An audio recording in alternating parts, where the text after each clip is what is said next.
Buenas, buenas televidentes de En órbita y gente a la que se le dañó la televisión satelital. Estamos una vez más aquí, importunando a figuras importantes de la cultura, esta vez desde La Habana, en donde el maestro Luis Lacosta Lamerich nos ha concedido una entrevista. Bienvenido a En órbita, Luis. Muchas gracias. Bueno, empecemos. Es mucho lo que hay para hablar, para una entrevista de más o menos 12 minutos, pero pues nada, empecemos por la fundación del ICAIC. Tú eres miembro fundador del ICAIC. ¿Cuántos fueron? ¿Cómo inició ese proceso? ¿De dónde nació la idea? Mira, al triunfo de la revolución, el ejército rebelde hace una sección de cine, pero después se dan cuenta que era mejor fundar un instituto sobre el cine y se crea el Instituto Cubano de Arte e Industria Cinematográfica, el cual desde ese momento dirigiría Alfredo Guevara, donde surgen todos los cineastas que iban a... Éramos cineastas que nos gustaba el cine, pero no teníamos una escuela. En ese momento no había una escuela de cine en el país. Por ejemplo, yo provenía de ser auxiliar de un escenógrafo muy famoso de la televisión. Cuando se abre el cine, todos nos gusta el cine y queríamos ser cineastas. Yo paso automáticamente para el ICAI como auxiliar de los que se llamaban escenógrafos que habían hecho cine anteriormente de la Revolución.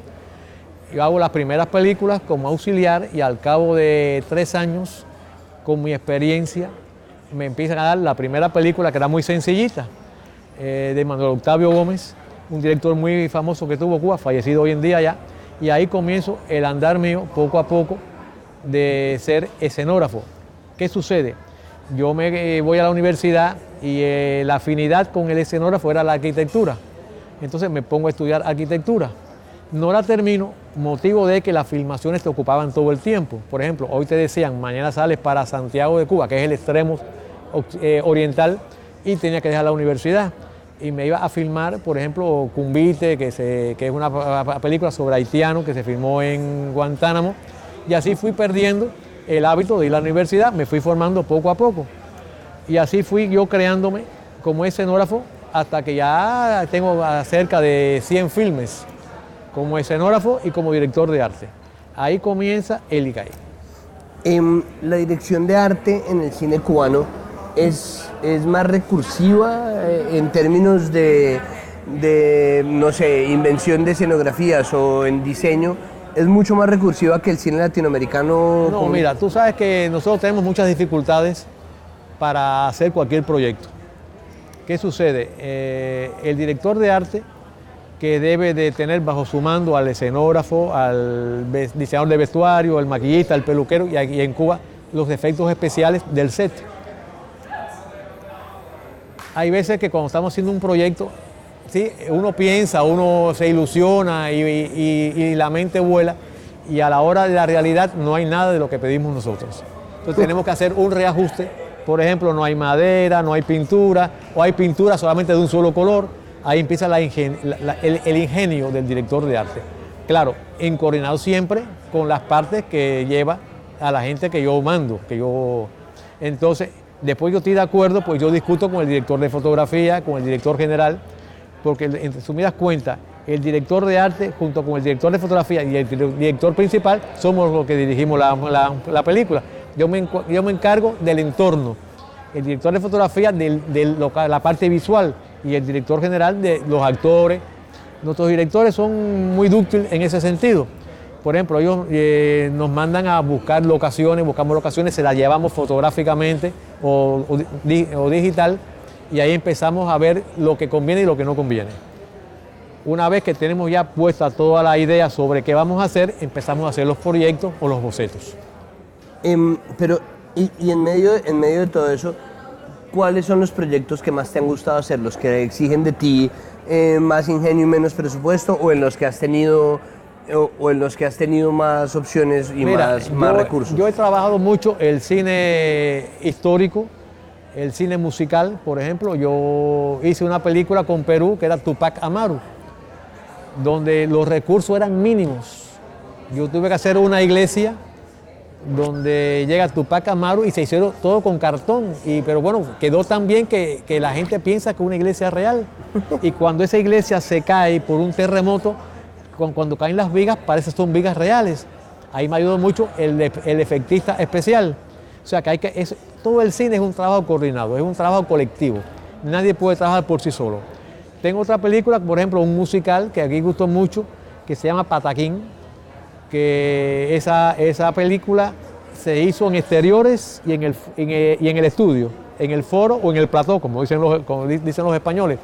Ahí hubo un poquito más de recursos y pudimos construir escenografías. Pero siempre estamos tratando de hacer cosas que con menos de mucho. ¿Tú sabes que el cine es así? ¿Tú crees, y esto es una pregunta de pronto un poco rebuscada, pero igual, ¿tú crees que existe una forma en que la escuela de cine cubana, la forma en que se enseña, la forma en que se aprende aquí las jerarquías, la coordinación del trabajo, les haya permitido a ustedes replicar un modelo revolucionario, un modelo político también, algo que funcione como un sistema tan cerrado y tan bien coordinado? Recuerda que el ICAI, que es el Instituto del Cine, es del Estado cubano. O sea que, por ejemplo, los guiones son analizados, son preparados y después los bajan para realizarlo. O sea que ahora sí hay una apertura del cine independiente, pero hasta hace unos años atrás nosotros nos bajaban el guión. O sea, también el director por lo general hacía su guión. Ese guión pasaba a la dirección de El ICAI, le hacían algunos arreglos o no le hacían arreglos, pero siempre era un guión que no es que estuviera politizado, pero era un guión donde la revolución estaba presente siempre, por lo regular. O sea, también habían guiones históricos, como el caso de La Última Cena, o como el caso de Maluala, del otro Francisco, que son películas de la época de la esclavitud, de cuando los negros habían venido pero siempre había su toque político, porque era el español que traía al esclavo, la liberación del esclavo, hasta que, que siempre ha habido un toque político en las proyecciones que el ICAI hacía. Ya hoy tenemos otra apertura, ya por ejemplo el cine independiente presenta sus guiones, lo realizan ellos mismos y no tiene que pasar por ningún tamiz o porque lo aprueben o lo desaprueben. A lo mejor después a la hora de exhibir no lo exhiben, pero está hecho, ¿me entiendes? Y se buscan otro medio para exhibirlo, ya sea de casa en casa o en lugares que hacen cine independiente. O sea que eso ha ido beneficiando al cine cubano porque hay más apertura para hacer cine cubano. Claro. ¿Alguna vez te han llamado a hacer alguna película gringa? No, porque he trabajado mucho con cineastas latinoamericanos. Por ejemplo, yo he trabajado con cineastas mexicanos, con cineastas argentinos, con cineastas peruanos. Porque son los que son más afines. Por ejemplo, han visto mi obra, les ha interesado, me han llamado y si el guión me ha interesado también lo he hecho. Si no, no, porque yo no hago cine por hacer cine. Porque ya yo tengo una obra, no que yo sea brillante, no te voy a decir que soy brillante, ni que sea el mejor, pero tengo mucha experiencia, ya son 72 años de vida y 54 haciendo cine. O sea que puedo haber hecho, digamos, 100 películas y 80 sean muy malas, pero por lo menos hay 20 que son regulares. Y entonces tengo que por lo menos mantenerme para que el cine que yo realice siga con una calidad, que yo también pienso que ha ido creciendo la calidad mía. A lo mejor estoy errado, a lo mejor ha sido para atrás, pero bueno, hasta ahora nadie me lo ha dicho. Así que... Bueno, y digamos, llegado el momento en que se abran las puertas, pues, haciendo una hipótesis, ¿qué podría aportarle el cine cubano y los sistemas que ha adaptado en la escasez, en la recursividad al cine industrial de Hollywood, por ejemplo? Mira, yo no creo que lleguemos nunca a Hollywood, por ejemplo. Pero yo te digo a ti, por ejemplo, lo que hemos aprendido con la falta de recursos, cualquier industria latinoamericana y hasta europea nos agradecería que trabajáramos con ellos. Pues, por ejemplo, si yo voy a utilizar el masking tape, que es lo más simple que se usa en una filmación, yo mido lo que voy a utilizar, porque tengo temor que se me acabe y que después no tenga masking tape. Entonces, si voy a utilizar una pintura, la doy del modo que con una sola mano me quede bien, porque a lo mejor esa pintura beige o rosada que yo utilicé, después no la tengo en el almacén nuevamente. Entonces eso yo creo que sí, le interesaría a muchas personas que hacen cine a realizar el trabajo con nosotros. Y aparte, y te digo más, el cubano, el cineasta cubano tiene mucha experiencia, de verdad. Yo creo que la formación del cineasta cubano, en el caso mío, que no estudiamos en la escuela de cine que existe hoy en día, ha sido dando golpes sobre la marcha. O sea, a lo mejor te repito, de las 100 películas que yo hice y de esas 80 que fueron malas, yo fui aprendiendo qué fue lo que hice mal, qué fue el encuadre donde la escenografía se veía mal, eso lo vio el director de fotografía, o qué sucedió cuando dio un color que no se debiera de haber dado. Eso te digo a ti que es lo que ha ayudado a que el cineasta cubano haya aprendido y sea tan valioso hoy en día dentro de Latinoamérica. ¿Cómo sabes tú que un trabajo te dejó completamente satisfecho? ¿Cómo lo ves? O sea, ¿cómo mides tu nivel de satisfacción?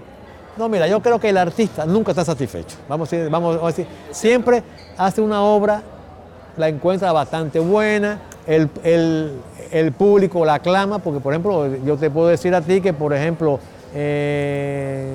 Pataquín es una obra que al público le gustó mucho. La primera carga al machete, que es una obra que es histórica, donde todo el decorado fue real, en el sentido de que, por ejemplo, los muebles fueron del museo. O sea, se hizo una historia de cuando los mambises, o sea, los primeros revolucionarios cubanos que luchaban contra los españoles, todo el set, los sets, que fueron varios sets que se montaron, eran con muebles originales, con cuadros originales, con casas que eran coloniales de la época, que se restauraron para la película.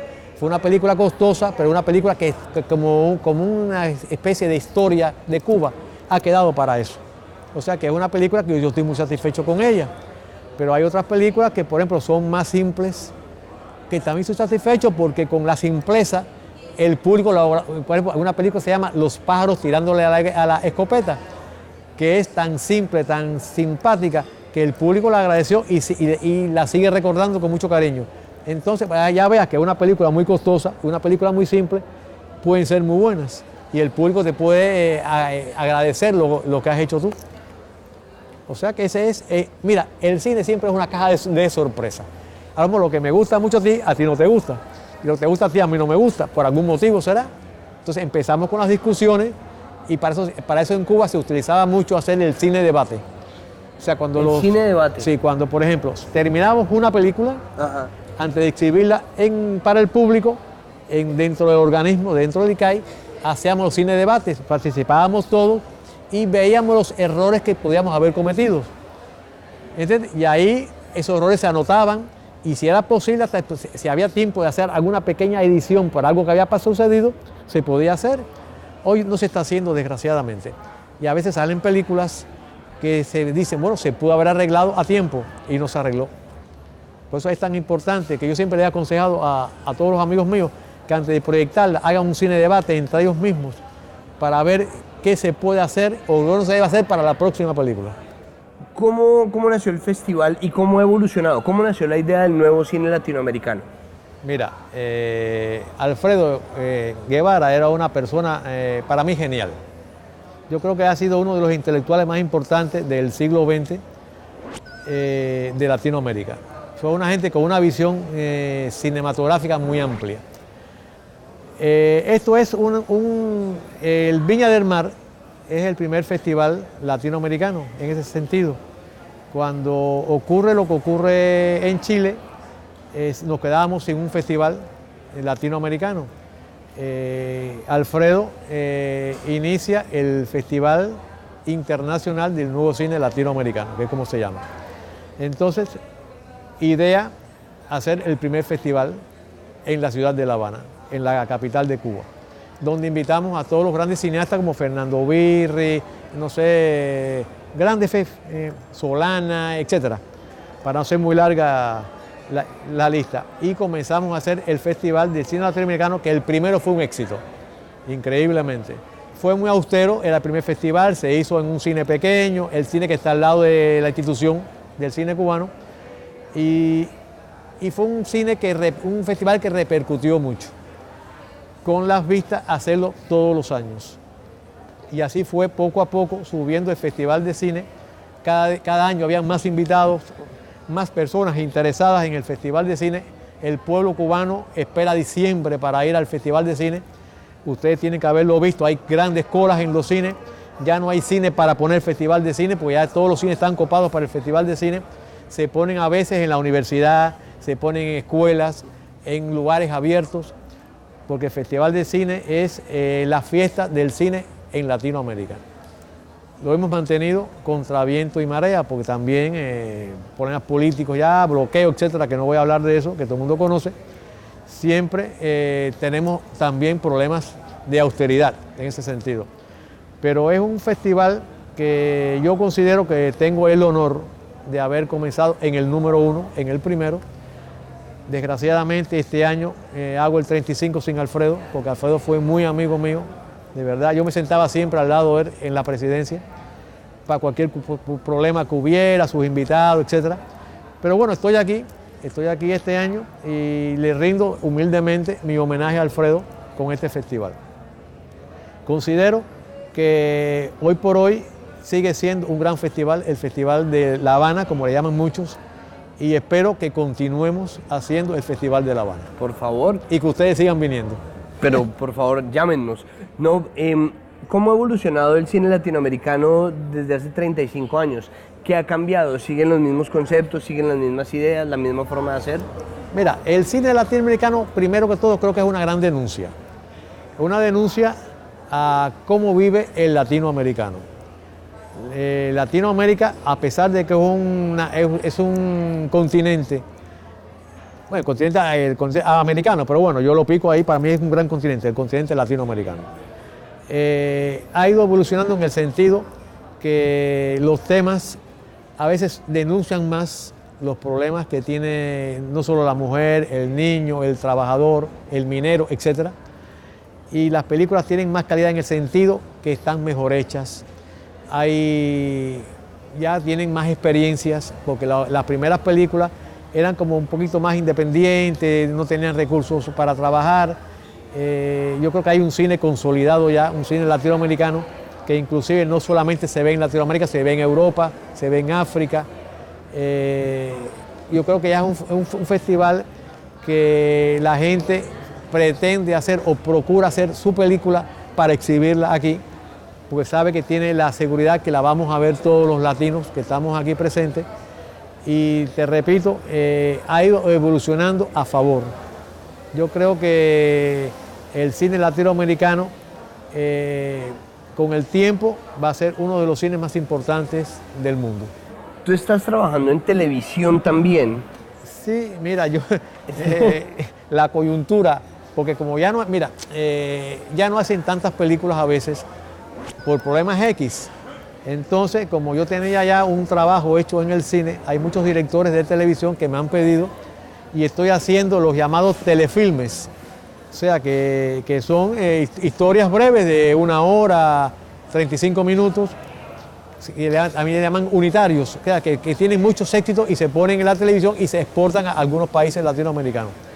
Pero lo que más me sorprende no es que yo esté haciendo los dramatizados, como le digo yo, sino que estoy haciendo ahora un programa humorístico. ¿De qué tipo? Es un programa que es de telechistes. O sea, yo no me considero humorista. Sinceramente, a mí, por ejemplo, nadie me dice un chiste porque no lo asimilo. Nadie me manda un chiste en la computadora porque no me gusta leerlo. Pero un director al cual yo admiro mucho, que es un director muy, muy famoso en nuestra televisión, que se llama Delso Aquino, con el que he hecho cerca de 12 telefilmes. Él había hecho anteriormente, hace como 10 años atrás, un programa de telechistes y lo retomó ahora y me llamó para que yo hiciera la dirección de arte con más calidad el programa y es lo que estoy haciendo. Increíblemente sale todos los domingos por una de las televisoras más importantes de la nación cubana. ¿Y te da risa? Mira, hay chistes que para mí son, no sé, me estoy riendo, fíjate, son tan banales, son tan tontos a veces que uno se ríe y la población le encanta. Porque mira, yo sé que el que ríe vive más años. Cierto. Eso es que has dicho por los psicólogos. Me dice, la cosa, si tú rieras un poquito más, y ahí tengo 72 años, bueno, si me río voy a los 90, perfecto, ahora me estoy empezando a reír para llegar a los 90, ¿me entiendes? Pero bueno, yo creo que me va bien hasta ahora con el programa humorístico. Luis, para cerrar, cuéntame cómo es este nuevo proyecto en el que estás trabajando, una película sobre la vida de Polo Montañés. Mira, yo estoy muy feliz porque el director me ha llamado, Delso Aquino, para hacer una película que todos los cubanos estamos deseosos de hacer. Es una película sobre la vida y obra de un gran cantautor que tengo entendido que triunfó mucho en Colombia. Exitazo, doble platino creo que. En Francia, sí, él vino muy contento con sus discos de platino, que se llama Polo Montañés. Nosotros lo decimos el bohemio natural. Era una persona muy bohemia, una persona que él, por ejemplo, fue siempre muy humilde. Fue una persona que cada vez que tú ibas por una calle en Cuba, te encontrabas un disco puesto de Polo Montañés. Y entonces yo creo que el mejor homenaje que le vamos a hacer los cubanos a toda Latinoamérica y el mundo es hacer una película sobre Polo Montañés. O sea que estoy trabajando mucho en ella, porque es una película que, aunque cuenta la historia de él y la tragedia de su muerte, es una película que va a estar muy arriba, porque va a contar su vida íntima. Era muy chistoso, él siempre estaba haciendo un chiste. La gente piensa, no, él era la persona más chistosa, con más anécdotas, más travieso. Él era capaz de ir por una calle, encontrarse un tractor, montar y llevarse el tractor 2 cuadras para que el dueño le cayera atrás. O sea, y llegar a una casa y enamorar a una mujer que no era la mujer de él. O sea, esas cosas así simpáticas, que eso es lo que queremos contar en la película, que la gente disfrute un poco el verdadero Polo Montañés, como le llamamos nosotros, el bohemio natural. El bohemio natural. Bueno, por último, yo sé que son muchísimas, pero ¿cuál es tu película cubana favorita? Esa es un poco difícil, pero bueno, vamos a decir Seguro.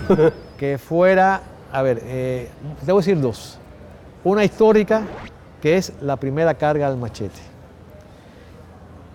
Y otra película que puede ser Los días del agua. Los días del agua. Sí. Los días del agua, una película, es la primera película de verdad que Cuba hace con colores. Ah, ok. Porque se habían hecho películas anteriores, documentales, etcétera, pero esto es una película de largometraje muy interesante sobre una señora que curaba con agua en Pinar del Río. Antoñica Izquierdo, la curadora de agua. Ah, ok. Y esa película es maravillosa. Ojalá ustedes pudieran verla. Pues bueno, sí, pues precisamente un poco también es para ir a buscarla. Bueno, puede ser que yo se las pueda enviar porque ustedes la tengan. Por favor. ¿Está bien? ¿Ok? Pues buenísimo. Bueno, Luis, muchísimas gracias de verdad por esta entrevista. Gracias a ustedes. Un saludo para el pueblo y los países que nos van a ver por internet y que sigan consumiendo el cine latinoamericano. Pues ojalá que sí. Y bueno, recuerden ustedes que pueden ver esta entrevista completa en www.enorbita.tv. Hasta luego.